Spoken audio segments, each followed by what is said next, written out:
আমরা অনেক আগে থেকেই জানি যে এই আইবি একটা প্রতিষ্ঠান যারা শুধু ইঞ্জিনিয়ারদের অ্যাসোসিয়েশন নয়, এটা বাংলাদেশের উন্নয়নের ক্ষেত্রে, বাংলাদেশের এগিয়ে যাওয়ার ক্ষেত্রে অনেক অবদান রেখেছে। এটা আমরা অতীতেও দেখেছি, আমরা আশা করি যে আগামী দিনগুলোতে দেখতে পাবো।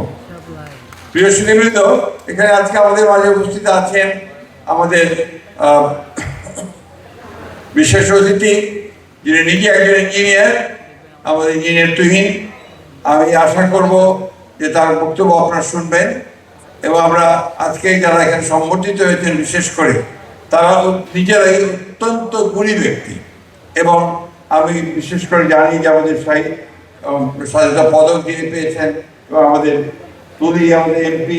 আমাদের এমপি বকুল সাহেব, আমাদের এমপি শান্ত সাহেব, আমাদের একজন মহিলা আছেন, আমি তার নামটা ঠিক আমি জানি না, তারপরেও আমি আন্তরিকভাবে তাদেরকে সম্বর্ধনা জানাচ্ছি, আন্তরিকভাবে তাদের প্রতি আমি কৃতজ্ঞতা প্রকাশ করছি এবং আশা করছি যে আগামী দিনগুলোতে তারা তাদের যে ভূমিকা সেই ভূমিকা অক্ষুণ্ণ রাখবে। এখানে তুমি সম্পর্কে আমাকে একটু বলতেই হয় এই জন্যে যে আমাদের সবচেয়ে খারাপ সময় যেগুলো গিয়েছে, বিশেষ করে সেই সমস্ত পরিবারগুলো যাদের স্বজনেরা গুম হয়ে গেছে, সেই স্বজন হারানো পরিবারগুলোকে সামনে নিয়ে, তাদেরকে সঙ্গে নিয়ে যে মেয়েটি শত বাধা বিপত্তি উপেক্ষা করে সামনে এগিয়ে গেছে এবং এই বিষয়টাকে সারা বিশ্বে তুলে ধরেছে, সে হচ্ছে তুলি।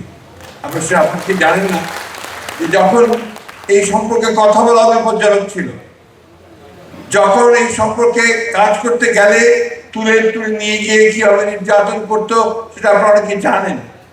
সেই সময় তুলে এটাকে নিয়ে জেনেভা পর্যন্ত গেছে তার একক প্রচেষ্টা নিয়ে, যেটা আমাদের কাছে অত্যন্ত, আমরা মনে করি যে তাকে আমাদের ধন্যবাদ অবশ্যই দেওয়া উচিত।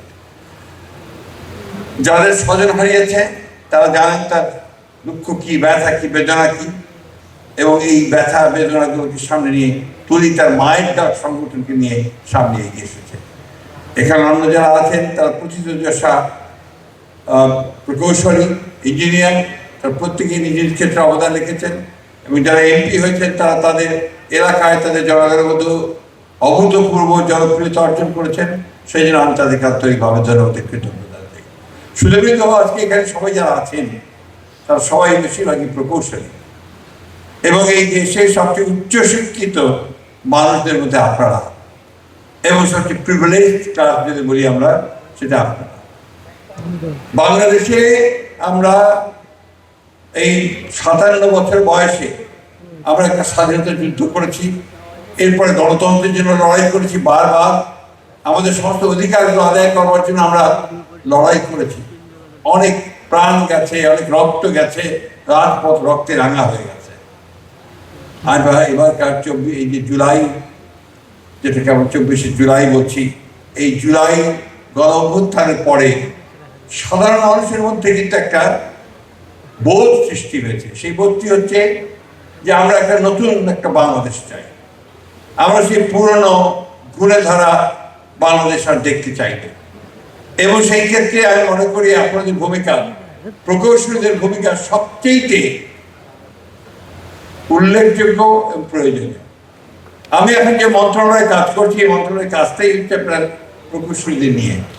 একদিকে আপনার যেরকম স্থানীয় সরকার প্রকৌশল আছে, সেই সঙ্গে আপনার ওয়াসা আছে, পাবলিক হেলথ ইঞ্জিনিয়ারিং আছে, একটা পুরো বাংলাদেশের সমগ্র মানুষের যে সবচেয়ে মিনিমাম রিকোয়ারমেন্ট যেগুলো, সেই রিকোয়ারমেন্টগুলোকে তারা আপনার এখানে প্ল্যানিং করেন, বাস্তবায়ন করেন এবং জনগণের উপকারের জন্য কাজ করেন।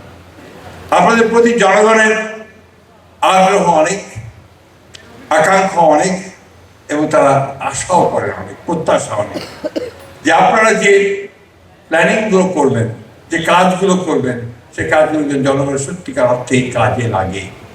আমাদের খুব দুঃখ হয় যখন আমরা পত্রিকায় দেখি যে বিগত সরকারের আমলে, ফ্যাসিস্ট সরকারের আমলে একটি জেলায়, সম্ভবত পিরোজপুর জেলায় ৩৫০০ কোটি টাকা লোপাট হয়ে গেছে, কোনো কাজ হয়নি। এবং সেটা এই এলজিআরডি মিনিস্ট্রি থেকেই হয়েছে, ডিপার্টমেন্ট থেকেই হয়েছে। এই বিষয়গুলোর দিকে আমরা দয়া করে একটু অত্যন্ত সতর্কতার সঙ্গে দৃষ্টি দেবেন।